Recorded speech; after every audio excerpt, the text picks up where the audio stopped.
ma nopp ma wax leen li gal gi yëpp tey ëttub yéenekaay yu bëri yey yaa bi jëmale ko ci projet de loi de finances bi nga xam ne état bi xaalis bu takku la ci def jëmale ko ci atuma 2022 njiite réew mi dëxëñ alal bu takkoo takku war koo génne ci projet de loi bi yéenekaay bi di la Soleil xëyee di ko waxtaanee muy projet de finance bi est-ce que attan nañu ko ndax lu tolloo ko juróom benn fukki ju nekk téeméer rek juróom fukk la ñu xayma ci sunuy koppar ngir mën a tëral li ni mel Vox Populi di ko feelu di xam ne ni fan lañ fas yéene jëlee xaalis bu bari bi yëpp fan lay jaar ak naka la budget bi toll ba njiite réew mi bëgg see def alal bu takkoo takku bi yéenekaay bi yaatal ci ne milliards yi moom jigéen yi di leen ci gis seen bopp enseignants yi ñoom ñu ngi ci biir waaye enseignement supérieur ba si élève universitaire bi moom mu ngi ci biir te ñoom ñëpp nag dinañ gis seen bopp ndax dinañ am ab dank ci xaalis bile l'observateur moom ubbi ci xët bu yaatu ne projet de loi bi daal mi ngi yëngal réew mi ndax xaalis bu takku buñ ci def musuñ koo def si benn projet loolu nag jaaxal ay expert ba ñu wax ne su dee rek xaalis bi financé ay budget rek moo ko tax a jukk nañu fexe ba seen wareef ñu def ko te jéem a renouveler yenn secteurs yi leex ngir suñu gaal mën a dem ci yoonu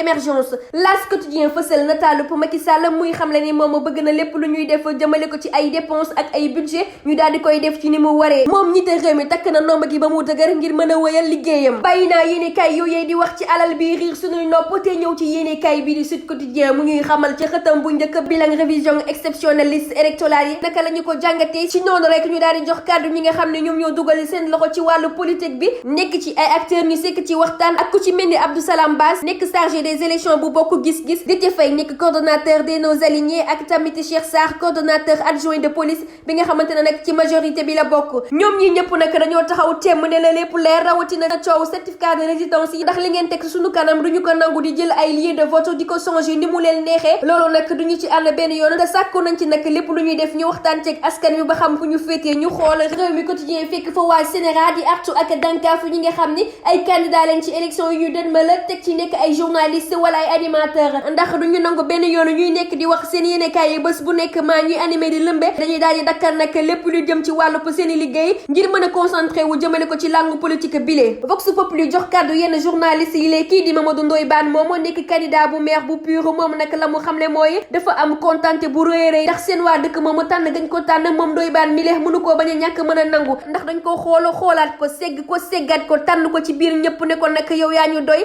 yaay suñu candidat ba tax na nag moom sañul mën a bañ nangu rek la mën a def te dina firndeel bu baax a baax boppam ba tey yéenekaay bi jox kàddu kii di Ahmed Aïdara mu tontu Babacar Diagne ñi ko jarul ngeen di ma artu ndax li ma war a def gënoo leen ma koo xam journaliste nag ab métier la comme yeneen métier yi da ngeen ñu bàyyi rek ñu wéyal suñu liggéey lii de la maam daan wax naan mën a goo gis yawa da koo dàq ñu jàll yër les échos mu xëyee kii di Madiambal Diagne moom mi yóbbu ci kanamub yoon rawatina nag ci kanamub cour suprême bi nga xam ne Souleymane Teliko nekkoon ki jiite kuréel bii di UMS di ko toppee ab diffamation ak ay kàddu yoo xamante ne dafa ñagas yoo xam ne daf ko jëkkati woon teg ko ci ndoddam yëral yéenekaay bi di La Tribune di wax ci biir këram ak xaalis biñ koy toppee lu toll ci benn milliard fi mu nekk nii nag entreprise des médias bi ñu ngi koy xoqatal ngir bëgg koo tëcc ñu samp ci ab laaj ne ana ban objectif la ñu gis ngir mën a tëcc groupe de médias bi ne jamono ji nag siñ nañ leen fang mi ngi mel ni nag groupe des médias bi rek moom moo nekk ci géewu presse bi Alliance Sauver le Sénégal mi ngi wàllu waa des médias ndax fi mu nekk nii daal ñu ngi ci guddi gu bët setagul yéenekaay bi di Direct News la ñuy seeti dem ba aéroport international Blaise Diagne bi nga xam ne jamono jile